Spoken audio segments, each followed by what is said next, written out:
boys and girls up front today echo exactly what I feel. Can't get enough of those books of the Bible. Just got to get more and more. Oh, and hi, Monica. How are you? It's always good to see some of our college students when they come back for a visit. Well, yeah, I'm going to elaborate on what you have already intuited very, very well. You've been reading very accurately. So I'm just going to expand on what we've all been sharing today and what you've been seeing in your reading of Leviticus this week. You know, one time I said on a Sunday morning to Myron Gehring, "How much rain did you get last night?" He said, 70 hundredths. I said, "We only got 30. You must be living a holier life than I am."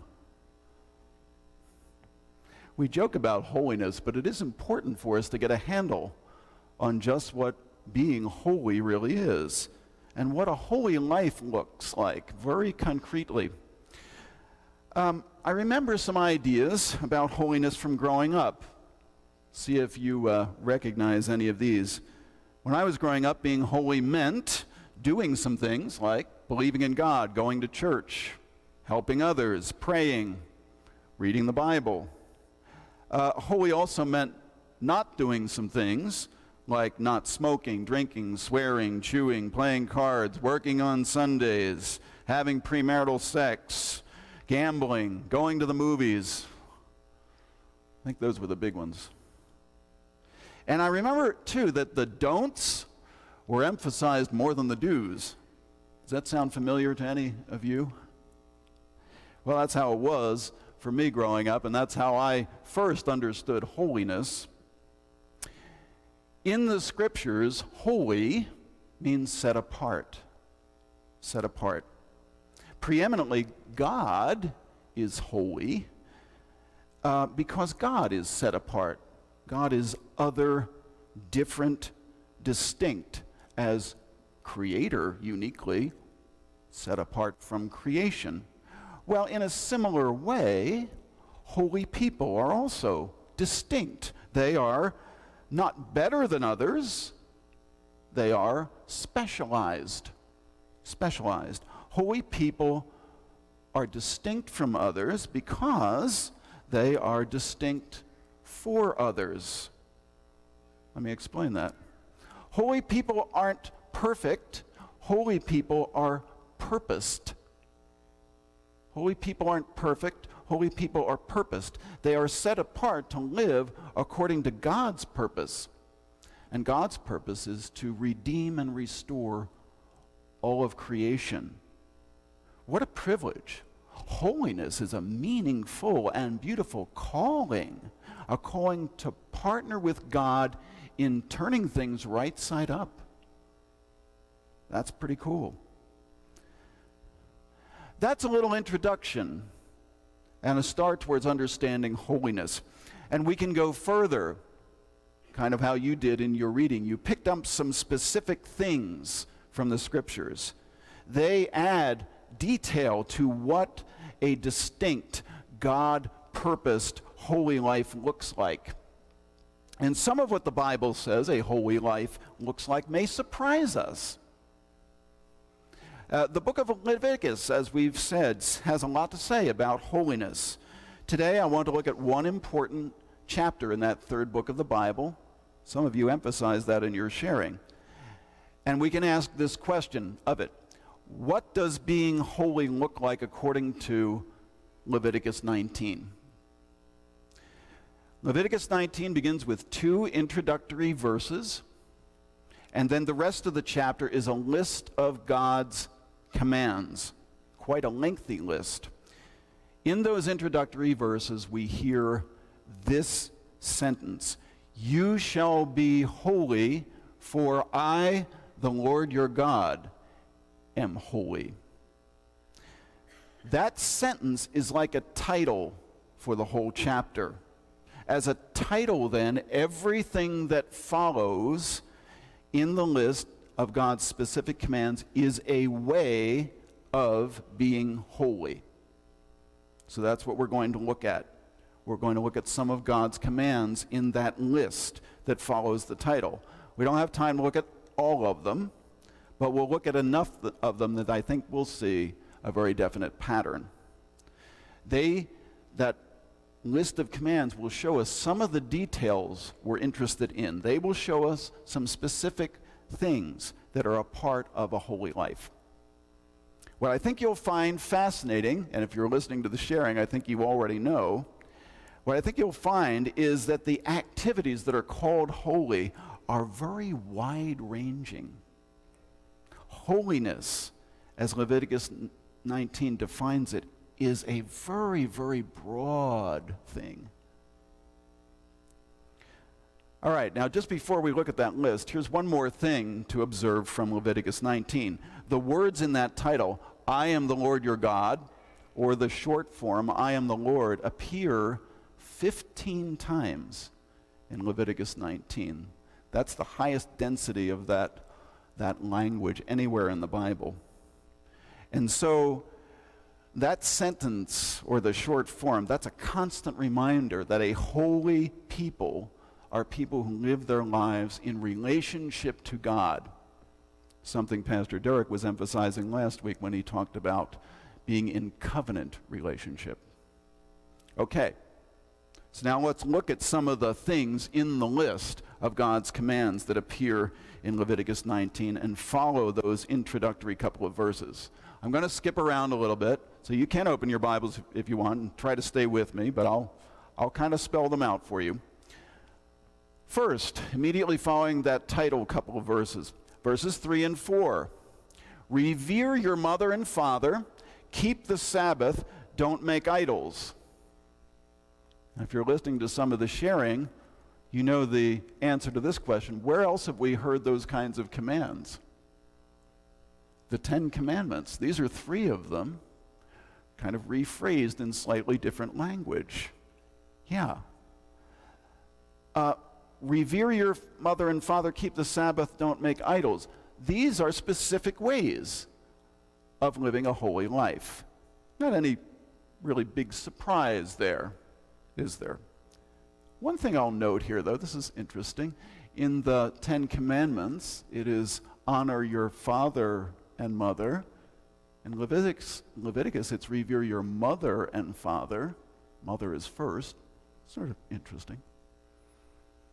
Let me skip down to verses 11 and 12. Don't steal, don't swear falsely. Again, heard those kinds of commands anywhere else? Right again. Don't steal, don't swear falsely. These are ways of being holy. Okay, probably no real surprise there for most of us. Let me jump back to verses 9 and 10. This is my paraphrase. Don't harvest your crops too thoroughly. Leave some behind on purpose. Those are for the poor and the stranger.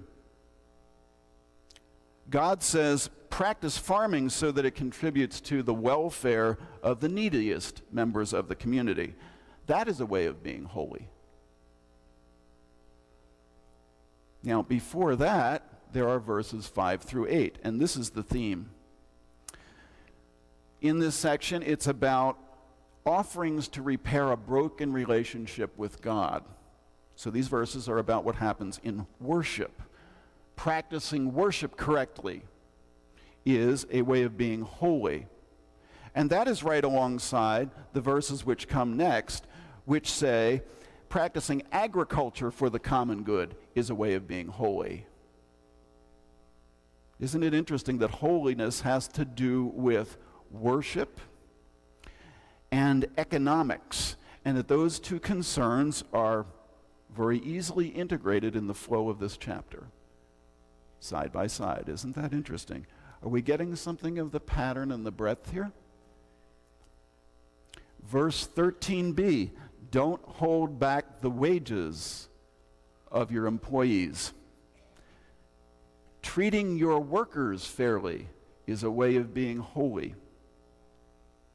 Verse 14, don't talk in a derogatory way about the hearing impaired, or put an obstacle in front of the visually impaired. Again, sort of my paraphrase. We could express that more positively. Treat people who have disabilities with respect and dignity. That is a way of being holy. Verse 15. You shall not practice dishonesty in legal proceedings. You shall neither show partiality to the poor, nor favoritism to the rich. You shall judge your neighbor objectively. Impartiality in legal proceedings, not showing favoritism, that is a way of being holy. You see, when the courts have too much sympathy for the powerless or too much deference to the powerful, what happens? Legal decisions get based on emotions or the manipulation of power. And that is unfair, and it is not based on something more objective, the rule of law. Leviticus is upholding the rule of law. That's pretty enlightened for an ancient culture, don't you think? Leviticus upholds the rule of law because without it, everything becomes arbitrary. Everything becomes about persuasion and power. So objectivity in legal proceedings, not showing favoritism, is a way of being holy. We're covering a lot of areas of life in this topic, aren't we? Something we heard in our sharing. Verse 32, respect the elderly. This is a way of being holy. Verses 27 and 28, how you wear your hair, how you trim your beard. How you treat your skin. These are ways of being holy. Verses 20 through 22, maintain proper sexual boundaries. These are ways of being holy. How many business people do we have here today? Raise your hands. How many people are involved in business? Raise your hands. Okay. In verses 35 and 36, God commands his people to use accurate weights and measures and scales as goods are bought and sold. Okay? Just retail practices, just business practices generally. These are ways of being holy. Well, that's enough. I think we can stop there. What have we seen? What have we seen in this list of God's specific commands, the specifics about what a holy life looks like? Holiness touches every area of life. There is virtually nothing left out. Every area is touched on, from worship to treatment of employees, to farming practices, to dignity for senior citizens, respect for the disabled, to not gossiping and bearing grudges, to sexual responsibility, to legal rights for immigrants, to fair retail practices and consumer rights. Those are all in Leviticus 19, and they are all ways of being holy. This is extraordinary. Holiness is about the private sphere, one's personal purity. It's also about public life, a thoroughly involved public life, a public life that contributes to the common good. It's about private and public spheres, all life lived out in relationship to God. In God's idea of a holy life, religion and ethics are inseparable.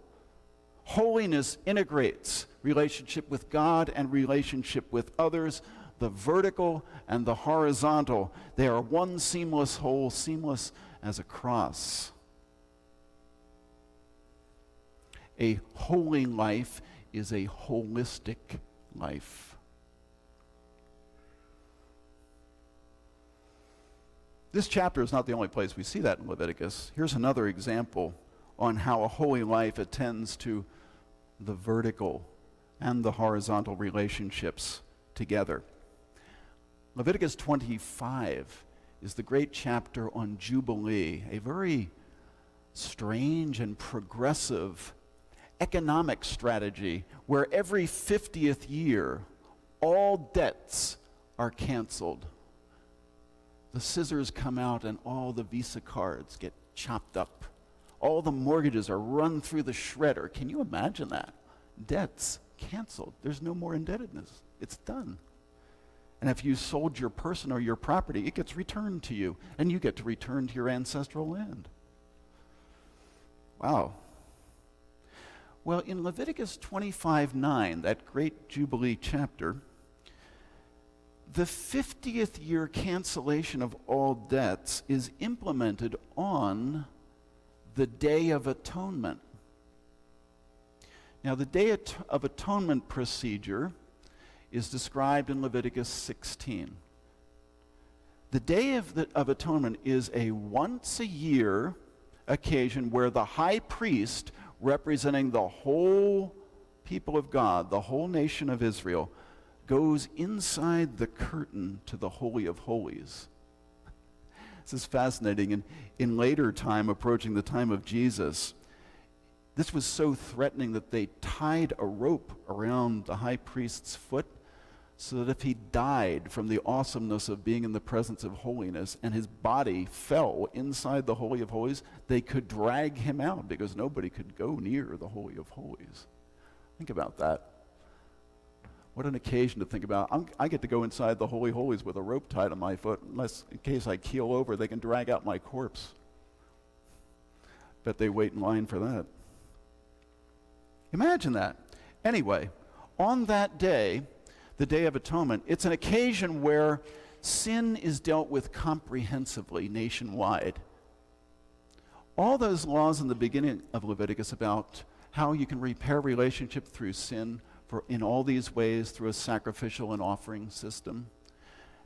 By the time you get to chapter 16, it's clear that Israel realizes you can't ever take care of all sin. It's a condition that is so widespread. Well, people can't remember every single sin, or people might avoid confessing them, not use the sacrificial system. But those things still are there and need to be taken care of. The Day of Atonement took care of that, covered all the unconfessed, even unknown sins. But isn't it interesting, on that very day when the high priest takes care of that on behalf of everybody, it's also the day when neighbors release each other from indebtedness. Religion and ethics are inseparable. Forgiveness from God and forgiving others are two sides of the same coin. And friends, that is exactly what Jesus said in the Lord's Prayer.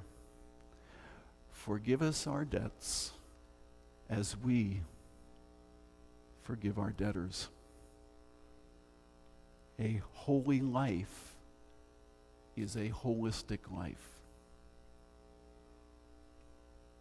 And indeed, this is what Jesus taught. Jesus was asked, "What is the great commandment in the law?" And he responded by quoting two. Love God, from Deuteronomy 6:5, and love your neighbor as yourself, from Leviticus 19:18. So Jesus reaffirms what God had already commanded in Leviticus, that holiness is an integrated life of loving God and loving others, a seamless combination of the vertical and horizontal. But there is more. If you go beyond Leviticus 19:18, love your neighbor as yourself, and go down to verse 34, this is what we read. You shall love the stranger as yourself. Within that marvelous Leviticus 19, already the definition of neighbor is being expanded to include the stranger. And guess what? Jesus is asked the question, who is my neighbor? And you know how he responds? With the story of the Good Samaritan, which is a story of a man who is neighborly to a stranger. So Jesus is reaffirming this expanding definition of neighbor and the widening love, which is already present in the pages of the third book of the Bible. A holy life is a holistic life. And that's exactly what we hear in 1 Peter chapter 1, verses 13 through 16. 1 Peter 1, 13 through 16. Let me read this to you. We're in the New Testament now, obviously. 1 Peter 1, 13 through 16. Therefore, brothers and sisters, prepare your minds for action. Discipline yourselves. Set all your hope on the grace that Jesus Christ will bring you when he is revealed. Like obedient children, do not be conformed to the desires that you formerly had in ignorance. Instead, as the one who calls you is holy, be holy yourselves in all of your conduct. For it is written, you shall be holy, for I am holy. Holiness is an integrated life of loving God and others, and holiness is for the new covenant people as well as for the first covenant people. Dear brothers and sisters, we are a holy people, blessed with being set apart for God's purposes. Not perfect, but purposed. Set apart to partner with God in turning things right side up. And friends, in every area of your life and in every way you do it, the Lord will bless you in being holy.